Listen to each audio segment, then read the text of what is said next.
오늘 이 고린도전서 말씀 보면서 어떤 감정이 느껴집니까? 다소 조금 격앙된 그런 뉘앙스로 쓰여진 것이 느껴지죠. 저도 아침에 이 컴퓨터를 갖다가 한 10시부터 세팅을 했는데 갑자기 다운이 됐어요. 마비 지난주처럼. 그래서 다른 노트북으로 쓰려고 하다 보니까 이게 좀 잘 되지가 않았네요. 이 컴퓨터 때문에 저도 좀 마음이 이렇게 불편해졌어요. 제일 불편한 마음이 이 고린도전서 1장의 마음과 비슷하지 않을까 싶어서 잠깐 이렇게 이야기를 나눴습니다. 이 고린도전서 1장을 보면서 약간 바울의 그 화가 난 그 모습, 그 뉘앙스를 볼 수가 있죠. 뭔가 조금 불편한 마음을 볼 수가 있습니다.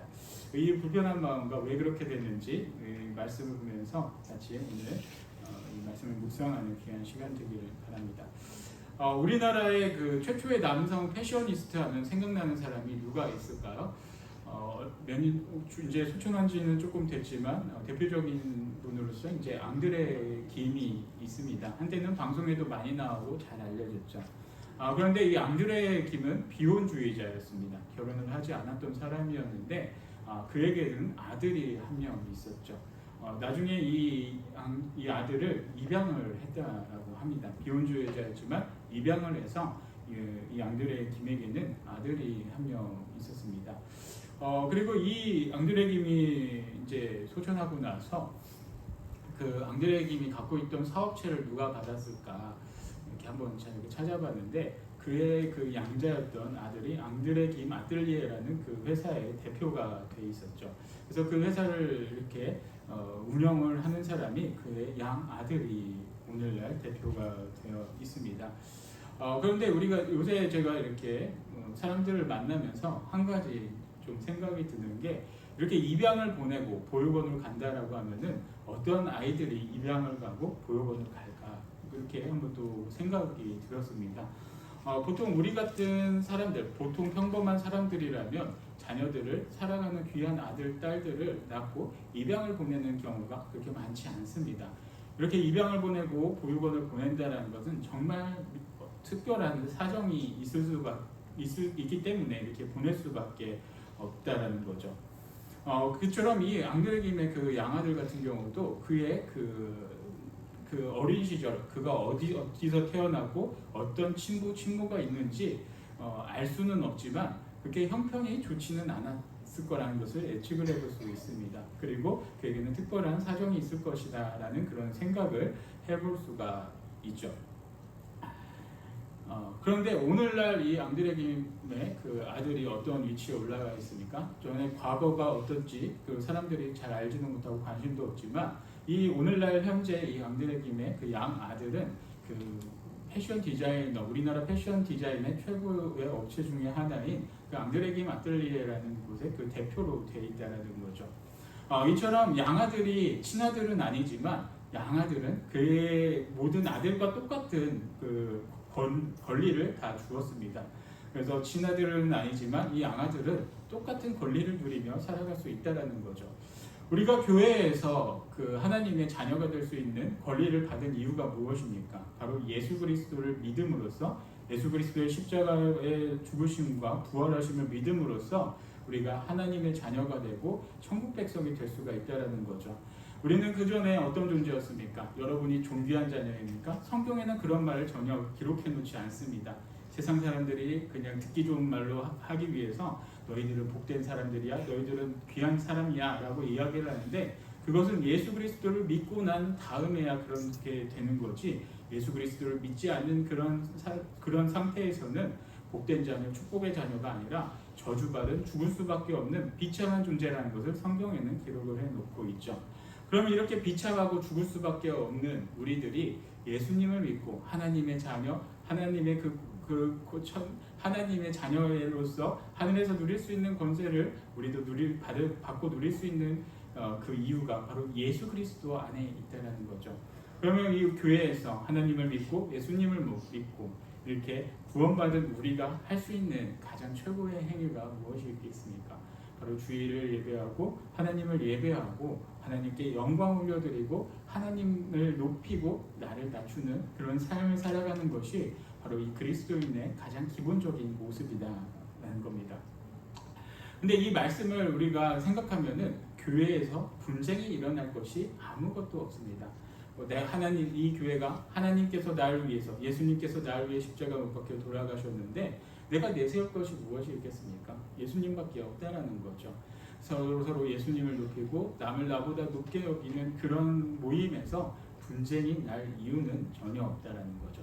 그런데 이 고린도 교회, 우리가 얼마 전부터 자꾸 초대교회로 돌아가자 이런 말을 많이 하는데, 이 초대교회 중에 하나인 이 고린도 교회는 문제가 없었을까? 너무나도 많은 문제가 있었죠. 그 중에 하나가 무엇입니까? 오늘 본문에 나와 있는 바로 분파에 관련된 문제입니다. 분파, 계파가 이렇게 나눠졌던 그런 문제가 이 고린도 교회에 닥치게 되었습니다. 그래서 이 사도 바울은 많은 문제 중에 하나하나를 이 고린도 전서를 통해서 그리고 또 후서를 통해서 계속해서 풀어갈 수 있도록 해결책을 이렇게 제시해 주죠. 오늘 10절 말씀부터 보겠습니다. 형제들아, 내가 우리 주 예수 그리스도의 이름으로 너희를 권하노니 모두가 같은 말을 하고 너희 가운데 분쟁이 없이 같은 마음과 같은 뜻으로 온전히 합하라. 내 형제들아, 근로의 지편으로 너희에 대한 말이 내게 들리니 너희 가운데 분쟁이 있다는 것이다. 내가 이것을 말하거니와 너희가 각각 이르되 나는 바울에게, 나는 아볼로에게, 나는 게바에게, 나는 그리스도에게 속한 자라 한다는 것이니 라고 말씀을 기록하고 있습니다.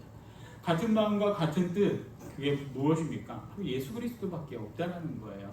예수님께서 나를 위해 십자가에 못 박혀 돌아가시고 그리고 또 부활하시고 내가 그것을 믿음으로써 하나님의 자녀가 될 수 있는 권세를 내가 받게 되었다는 것을 사도 바울이 말하고 있습니다. 이렇게 같은 마음과 같은 뜻을 갖고 있는 사람들에게는 분쟁이 있을 수가 없다는 거죠. 서로 사랑하고 예수님 안에서 하나가 된 그 모임에 어떻게 분쟁이 있겠습니까? 그런데 이 고린도 교회에서는 그러지 않았다라는 거예요. 그러지 않았다라는 거예요. 서로 내가 너보다 낫다라는 것을 이렇게 내세우기 때문에 고린도 교회에 문제가 생기게 되었습니다. 그럼 이 고린도 교회는 어떤 교회일까? 지난주에 이렇게 잠깐 말씀을 드렸는데 지난주에 안 오신 분들이 너무 많아서 다시 한번 말씀을 드리겠습니다. 이 고린도전서는 사도행전 18장을 같이 참고해서 보시면 좋습니다. 바울이 어떻게 고린도 교회를 개척했는지 이제 사도행전 18장에서 보면 이렇게 나와 있는데, 이 바울이 먼저 아테네를 갑니다. 아테네를 가서 그곳에서 이렇게 두리번 저기 같은 동료들을 기다리면서 이 주변을 이렇게 한번 훑어보죠. 그런데 아테네가 어떤 곳입니까? 우리가 잘 알고 있듯이 신화의 나라가 바로 아테네였습니다. 그런데 많은 우상들을 보고 붕괴하면서 그곳에 있는 철학자들과 논설을 펼치면서 말싸움을 하게 됩니다. 결론은 그 결과 아무도 전도도 하지 못하고 아무런 득도 없이 이 아테나를 떠나서 이동하게 된 곳이 바로 이 고린도였다는 거죠. 그리고 이 고린도에서 브리스길라와 아굴라 부부를 만나서 그곳에 교회를 세우게 되면서 이 고린도 교회의 역사가 시작이 됩니다. 그곳에서 바울이 1년 6개월 동안 열심히 사역을 합니다. 그리고 많은 그 성도들을 세워가면서 이 교회가 더욱더 견고해지죠. 방금 말씀드렸던 것처럼 바울은 1년 6개월만을 이곳에서 섬기고 떠나면서 이 바울의 뒤를 이을 목회자가 이 고린도 교회에 필요하게 됐습니다. 그때 만난 사람이 누구냐 하면은 바로 아볼로였죠. 아볼로는 어떤 사람입니까? 그 아볼로에 대해서도 사도행전을 보면 쭉 나와 있는데 자세하게 그가 어디 출신이고 뭘 했던 사람인지는 모르지만 이 많은 그 성경의 자료와 근거를 통해 볼 때 그가 세례 요한의 영향을 받았을 것이다 라고 이렇게 추정을 하고 있죠. 왜 그러냐면 이 아볼로라는 사람은 구약 성경에는 능통을 했지만 예수 그리스도의 도에 대해서 바로 주님께서 우리를 위해 십자가에 못 박혀 돌아가셨다라는 그 사실을 그 진리를 알지 못했던 사람이 아볼로였습니다. 바로 그래서 그 아볼로를 브리스길라와 아부골라 부부가 만나서 그에게 예수 그리스도의 도를 전하고 그를 이제 이 고린도 교회에 청빙을 해서 목회자로 세우게 됐습니다. 그런데 이 바울의 특징이 어떤 특징을 갖고 있습니까? 바울은 굉장히 학식적으로 공부를 많이 했었던 사람이었습니다. 재력도 많이 있었던 것 같아요. 왜냐하면 로마 시민권자였기 때문에 재력도 많이 있을 걸로 우리가 알 수 있습니다. 로마 유대인으로서 또 로마 시민권자로서 당대 헬라 문화까지 많은 것들을 공부하고 많은 외국어도 할 수 있었던 사람이 바울이었습니다. 그래서 논리적으로 글도 너무나도 잘 쓰고 완벽하게 쓸 수 있었던 사람이 바로 이 바울이었습니다. 그러나 성경을 계속해서 보면은 우리가 이 바울에 대해서 알 수 있는 또 하나의 특징이 어떤 것이냐면 외모가 볼품이 없었다라는 거죠. 대머리에 키도 작고 그리고 말이 좀 어눌렀다라는 거예요. 근데 말이 어눌렀다는 것은 조금 이해는 될 수가 있습니다. 왜냐하면은 다양한 언어를 구사하다 보니까 뭐 이 나라 말 저 나라 말 섞어 쓰다 보니까 말을 할 때 조금 이게 맞지 않을 수도 있습니다. 그런데 이제 논리적으로 글을 잘 쓰다 보니까 또 반면에 어떤 생각도 드냐면 이 논리적인 글이 우리가 듣기에는 재미가 없죠. 딱딱하고 듣고 싶지가 않습니다. 여러분들 혹시 엔트로피 사랑이라는 노래를 들어보신 적 있습니까? 들어보신 적 있어요? 엔트로피 사랑? 그럼 엔트로피가 뭔지 아시는 분 계세요? 엔트로피의 법칙. 우리 길자매님 공부 많이 했으니까 아실 수도 있을 것 같은데 혹시 아시나요? 모르시죠? 그래서 제가 이 엔트로피의 법칙에 대해서 설명을 할까 하다가 저도 아무리 봐도 이해가 안 돼서 얘기를 안 하기로 했습니다. 그런데 이제 고등학교 다닐 때 그 국어 시간에 지문으로 이 엔트로피의 법칙에 대해서 한번 읽은 기억은 있는데 사실 우리 같은 사람이 이 엔트로피의 법칙에 대해서 그렇게 관심을 가질 이유도 없고 우리가 살아가는데 별로 그렇게 필요가 없다라는 거예요. 그런데 이 얼마 전에 한 10년쯤 전 됐을까요? 우리나라에서 유명한 과학자 12명이 앨범을 발표해서 노래를 만들었습니다. 그 노래 제목이 엔트로피 사랑입니다. 여러분들 어떠세요? 듣고 싶습니까? 엔트로피 사랑 듣기 싫죠? 저도 궁금해서 한번 들어봤지만 별로 그렇게 듣고 싶지는 않은 노래예요. 지구가 몇십억 년 전에 태어나서 뭐 어떻게 변화가 되고 그리고 내가 너를 만났다 뭐 이런 내용의 노래인 것 같은데 이 노래 가사를 보면은 논리적으로 맞을 수는 있을 것 같아요. 지구의 역사나 과학적으로 과학도 진리가 아닙니다. 과학도 진리가 아니고 확실하게 맞다라는 것이 아니라 그 가장 그래도 유력한 걸 설로서 말하는 거죠. 근데 이런 것들을 과학적으로 자기네들이 밝혀낸 것들을 사랑으로 엮여냈기 때문에 과학적으로 보면 논리적으로 맞을 수도 있고 괜찮을 수도 있지만 우리가 듣기에는 보기에는 별로 그렇게 듣고 싶지도 않고 호감이 가지 않는다라는 거죠. 바울 같은 경우가 바로 그렇습니다. 논리적으로 정연하게 글은 너무나도 잘 쓰지만 앞에서 서서 강연을 하는 데에는 말이나 이런 것들이 부족함이 많았다라는 거죠. 그래서 이 바울파가 바로 이러한 바울의 모습을 좋아했던 사람들이었습니다. 바울의 그 글솜씨에 뛰어난 문장력에 나는 이런 사람, 이런 바울이 좋아라고 했기 때문에 생각이 들었던 사람들이 우리는 바울파가 될 거야라고 해서 바울에 추종하는 무리가 이렇게 생기게 됐죠. 그러면은 아볼로파는 어떤 파였겠습니까?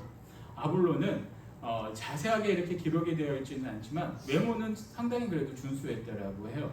근데 오늘날 이렇게 제가 방송을 보면서 한 가지 생각나는 사람이 어떤 사람이었냐면 김창욱 교수님 같은 사람이 아니었을까 이렇게 생각을 해봅니다. 김창욱 교수님 실제로 뵈면 늘씬해요. 저도 한번 이렇게 뵌 적이 있는데 키도 크고 말씨도 되게 굉장히 젠틀하게 하시고 정말 이렇게 잘생기셨어요. 지금 정말 잘생기셨어요. 맨날 저 같은 사람만 보셔가지고 조금 그러실 수 있지만 저도 보고서 깜짝 놀랐습니다. 굉장히 또 인물도 괜찮으시죠. 키도 크고. 근데 이분께서 방송에 나와서 한 이야기를 하신 게 있습니다. 우리나라에서 지금 가장 강연을 잘하는 사람이 몇 명이 있는데 이제 이 김창욱 교수와 비교를 하는 거야. 그 사람 비교했던 사람이 누구냐면 여러분들도 잘 아시겠지만 오은영 교수 같은 사람과 비교를 하는 거예요. 그러니까 이 김창욱 교수가 하는 말이 그분들의 저를 비하면 저는 야매입니다. 라는 그런 표현을 방송에서 이렇게 하셨죠.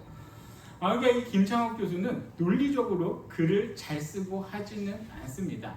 그렇지만 사람들에 대해서 공감을 하고 그거에 대한 이해도가 굉장히 높다라는 거죠. 그래서 사람들 앞에서 말을 할 때, 강연을 할 때 많은 사람들의 호감을 얻을 수 있는 사람이 바로 이 김창욱 교수 같은 분입니다. 그리고 아볼로가 바로 그런 사람이죠. 예수 그리스도의 도에 대해서도 늦게 알았고 구약에 대해서 정통했지만 예수 그리스도의 도에서도 늦게 알았고 학식적으로 논리적으로는 많은 것들이 부족할지라도 사람들에게 강연을 할 때 많은 사람들의 호응을 얻었던 사람이 바로 이 아볼로였습니다. 그러니까 이 아볼로의 이런 점을 좋아했던 사람들은 바로 또 우리는 아볼로파가 될 거야. 바울파랑 아볼로파랑 나뉘어서 서로 분쟁을 하게 되는 거죠. 둘 다 틀린 거는 아닙니다. 둘 다 똑같은 하나님 안에서 한 뜻인데 이 사람은 이것을 더 우위로 생각하고 이 사람은 이걸 더 우위로 생각해서 서로 내가 높네 네가 높네 하면서 다툼이 일어나게 되는 거죠. 그리고 이제 다음부터가 정말로 말도 안 되는 그 분파입니다. 바로 누구냐? 게바파가 나오죠. 게바는 누구입니까?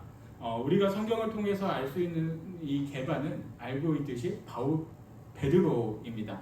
이 베드로가 게바라고 하는데 이 게바는 사실 이 고린도 교회에 방문을 한 적이 없습니다. 전에 사도행전을 이렇게 말씀을 나누면서 한번 말씀을 드렸던 것 같은데 사도 바울은 해외를 다니면서 전 세계 곳곳에 복음을 전하며 선교를 하고 예수 그리스도를 알렸죠. 그러나 이 예수님의 큰 제자였던 베드로는 전 세계 곳곳을 다니며 복음을 전했던 제자가 아니었습니다. 예루살렘에서 복음을 전하면서 유대인 중심적인 복음을 전했던 사람이 이 베드로였습니다. 그런데 이 베드로파, 게바파가 왜 여기서 나왔을까? 여러분들 이해가 되십니까? 이해가 되지 않죠. 그래서 저도 주석이나 다른 자료들을 찾아보니까 한 가지 설이 있더라고요. 그 설이 무엇이냐? 바로 예루살렘 박해 때 베드로를 알고 있던 사람들이 그 예루살렘 교회에서 뿔뿔이 다 흩어져 나갔다는 거예요.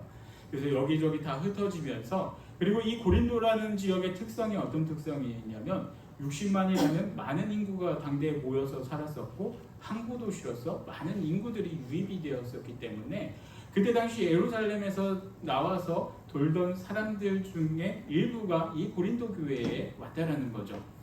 그리고 이 베드로라는 사람은 어떤 사람이었냐면 당대 교회에서는 모든 사람들이 알 수 있을 정도로 예수님의 가장 으뜸되는 첫 번째 제자였기 때문에 이 베드로, 게바에 대해서는 누구나 다 알고 있었습니다.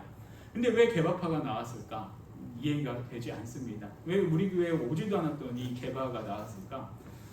그런데 이렇게 게바파까지 나왔던 거는 바로 이 게바가 가장 유명하고 그리고 첫 번째 제자였기 때문에 게바파가 나왔습니다. 여러분들 혹시 그 김은성 목사님이라고 아시나요? 김은성 목사님 아시는 분 한번 손 한번 들어보세요. 그럼 나는 김은성 목사님을 모른다. 손 한번 들어보세요. 그렇죠. 감사합니다. 정말 감사합니다. 왜 그러냐면은 이 김은성 목사님이 저기 한 6, 7년 전, 5년 전, 5년 전쯤 됐을 거예요. 그때 정도만 하더라도 그 부산의 땅끝교회에서 목회를 하시던 분인데 우리 이 교단에서 가장 으뜸되는 교회가 어디냐면 우리 교단에서 그래도 가장 오래되고 그래도 역사와 전통을 자랑하는 교회로 쳐주는 교회 중에 하나가 그 서울의 종로에 있는 그 영락교회입니다. 이 영락교회의 역사가 너무나도 휘황찬란합니다. 제가 신무회 부목사로 신무했던 유성교회도 그 영락교회의 역사를 받아서 개척을 할 정도로 그 영락교회가 우리 그 교단에서 역사를 굉장히 자랑하는 교회이죠. 이 영락교회에 이 김은성 목사님이 몇 년 전에 담임 목회로 가셨습니다. 그러니까 얼마나 유명한 목사님이시겠습니까? 한번 궁금하시면은 이렇게 인터넷으로 찾아보세요. 그 영락교회로 이렇게 담임 목회를 하셨는데 이 김은성 목사님은 학벌도 굉장히 좋아요. 우리나라에서 손꼽는 그 스카이라는 그 거기 중에 하나에 이렇게 나왔고 공부도 많이 했고 굉장히 유능한 목사님이신 거예요. 그리고 지금 그 우리나라 최고의 교회가 최고라고 할 수는 없지만 그래도 역사와 전통을 자랑하는 장자교회에서 담임 목회를 하고 있는 그 영락교회에 계신데 그러니까 어떤 서울에서 영락교회를 다니던 그 김은성 목사님 밑에서 예배를 드리던 분이 우리 신촌교회에 와서 예배를 드린다고 생각을 해보시면 좋겠습니다. 그리고 예배를 드리면서 어떤 생각이 들까요? 우리 김은성 목사님은 말이야 스카이도 나오고 공부도 많이 하고 우리에서 최고의 교회인 장자교회인 영락교회를 내가 다녔었는데 우리 김은성 목사님에 비하면 저기 앞에 있는 박 목사 나 저 사람이 목사권이 의심이 되는데 이렇게 생각할 수 있다라는 거죠. 학벌도 번번치 않고 나이도 나보다 어린 것 같은데 정말 목사로서의 자질이 있을까? 이런 생각을 하게 된다라는 거죠. 그리고 이 바울 같은 경우에는 약점이 무엇이었냐면 이 바울은 예수 그리스도가 살아있을 때 예수님을 박해했던 사람이었지 예수님의 제자가 아니었다라는 거죠. 근데 이런 사람들이 바로 이 바울의 약점까지 끄집어냅니다. 바울의 사도권 어떻게 믿을 수가 있어? 바울은 예수님을 만나지도 못했고 그의 사도가 나는 이해가 되지 않아. 그래서 지난주에 얘기했듯이 사도 바울이 자신의 사도권에 대해서 이 고린도전서에 썼다라고 말을 하고 있죠. 여러분들이 이 서신서를 볼 때 그거 중요합니다. 바울이 내가 사도된 거를 썼냐? 나의 사도권에 대해서 쓰지 않았냐? 그게 굉장히 중요하다고 지난주에 말씀드렸는데 바울의 사도권을 인정하지 않는 교회는 이 바울이 자신이 하나님의 선택으로 사도됐다는 것을 계속해서 기록을 하고 있는데 그 교회 중에 하나가 바로 이 고린도 교회였습니다. 이처럼 이 바울에게는 그런 약점을 이 지파들이, 이 계파들이 약점을 자꾸 끄집어내는다라는 거예요. 그래서 바울이 정말로 사도냐? 바울이 정말 예수님 만난 거 맞아? 파송받은 거 맞아? 난 바울이 가짜라고 생각하는데 이거 어떻게 바울이 이렇게 목회자로 설 수가 있어? 그래서 이 외부에서 오면서 그 베드로의 그 영향이 조금 있었던 사람이 이 그 고린도 교회에 오면서 하나의 분파를 만들면서 나는 너희들이랑 달라. 너희들은 너희들은 바울 아볼로지만 나는 예수님을 직접 만난 그 예수님의 첫 번째 제자 베드로파가 될 거야 라는 그런 분파가 또 하나 생기게 되었습니다. 참 웃기지 않습니까? 이렇게 서로 내가 너보다 높다, 내가 너보다 뛰어나다라는 것을 내세우기 위해 파가 하나씩 이렇게 생겨나고 분열이 된 것이 바로 이 고린도 교회였습니다. 그러면 이제 그리스도파 어떤 파겠습니까? 여러분들은 그리스도파이십니까? 그리스도파는 어떨 것 같아요? 난 예수님만을 추종해서 그리스도파가 될 거야. 이런 거였으면 얼마나 좋겠습니까? 물론 이 주석을 참고해 봤을 때는 이 그리스도파라는 것은 바울이 그냥 적어놨다라고들 이렇게 기록을 하고 있는데 근데 이게 또 정황상 또 생각을 해보면은 꼭 그렇지는 않다라는 거죠. 서로 네가 높네 내가 높네 다 이렇게 갈라지다가 이제 최종적으로 나온 것이 어떤 거겠습니까? 교회에서 가장 높은 분은 예수님이라는 거죠. 교회의 머리는 예수님이라는 겁니다. 너네는 바울파, 하나님 예수님을 만나지도 못했던 바울파, 너는 그의 제자 아볼로파, 너는 예수님의 큰 제자 게바파구나. 그러면은 나는 그보다 더 높은 그리스도파다 라고 이렇게 또 나오게 되는 거죠. 그러면서 내가 너희들보다 더 위야 서로 이렇게 분쟁을 하게 되는 것이 바로 이 고린도 교회의 모습이었습니다. 근데 이 바울이 이런 모습을 보면서 참 어떤 생각이 들겠습니까? 파도 나가고 분통이 터지겠지만 그래도 이들을 다시 다듬기 위해서 바울이 여기에서 편지를 쓰는 것이 바로 그것입니다. 13절 말씀입니다. 그리스도께서 어찌 나뉘었느냐? 바울이 너희를 위하여 십자가에 못 박혔으며 바울이 이름으로 너희가 세례를 받았느냐? 바울파가 있고 뭐 어떤 파가 있고 다 파가 있지만 내가 너희들의 이름으로 세례를 준 것이 아니고 내가 너희들에게 나에 대해서 전한 것이 아니다라는 것을 사도 바울이 계속해서 이야기를 하고 있죠. 그리고 바울이나 아볼로나 게바나 그들이 전했던 것이 무엇이겠습니까? 바울이 내가 뛰어나 나는 그 어떤 사도보다 대단한 사도야. 나는 다메섹 가서 예수님을 만났던 사람이야. 이런 것을 내세웠던 사람이 아니었다라는 거죠. 아볼로 또한 그런 사람이 아니었습니다. 게바 역시 그런 사람이 아니었습니다. 다 주님의 말씀을 전하면서 충성되이 이렇게 복음을 전하다가 순교했던 사람들이었습니다. 이들이 전했던 것은 오직 예수 그리스도밖에 없었다는 거죠. 하나님께 받은 그 예수님께 받은 그 은혜의 감동에서 그 예수 그리스도의 복음을 전했던 것이 바로 이 사람들이었습니다. 그런데 이 교회에 있는 사람들이, 이 교인들이 바울이 떠나고 아볼로가 떠났던 이 상황 속에서 서로 네가 더 높네, 내가 더 높네 그렇게 다툼과 분쟁이 일어나게 되었다는 것이죠. 바울은 거기서 분명히 얘기합니다. 예수 그리스도 말고는 내가 너희들에게 전한 것이었고 어찌 다른 마음과 다른 뜻으로 품느냐? 예수 그리스도 안에서 같은 마음과 같은 뜻을 품어라라는 것을 사도 바울은 오늘 이 소신서에서 말씀을 하고 있습니다. 그리고 17절 말씀입니다. 그리스도께서 나를 보내심은 세례를 베풀게 하려 하심이 아니요 오직 복음을 전하게 하려 하심이로되 말의 지혜로 하지 아니함은 그리스도의 십자가가 헛되지 않게 하려 함이라. 말씀합니다. 바로 이 말씀처럼 바울이 이곳에 있던 것은 바로 예수 그리스도의 복음을 전하기 위함이었습니다. 사랑하는 성도 여러분, 여러분들이 이 땅에서 살아가면서 가장 자랑하고 내세워야 될 것이 무엇입니까? 그리고 우리가 서로 만나면서 이야기하고 나눠야 될 은혜가 어떤 것이 있겠습니까? 바로 예수 그리스도께서 우리를 위해 십자가에 못 박혀 돌아가시고 부활하신, 그리고 우리가 그로 인해서 하나님의 자녀가 되고 하늘의 권세를 누릴 수 있는 그런 양자의 권세를 우리에게 있다라는 것을 우리가 자랑하며 나타내며 살아가야 한다라는 겁니다. 오늘을 살아갈 때 여러분들 심령 가운데 이런 마음이 있기를 바랍니다. 예수님만을 높이고 예수님만을 자랑하고 하나님께 받은 은혜를, 그 기쁨을 서로 나눌 수 있는 그런 우리 신촌교회 성도님들이 되기를 간절히 축복합니다. 아멘.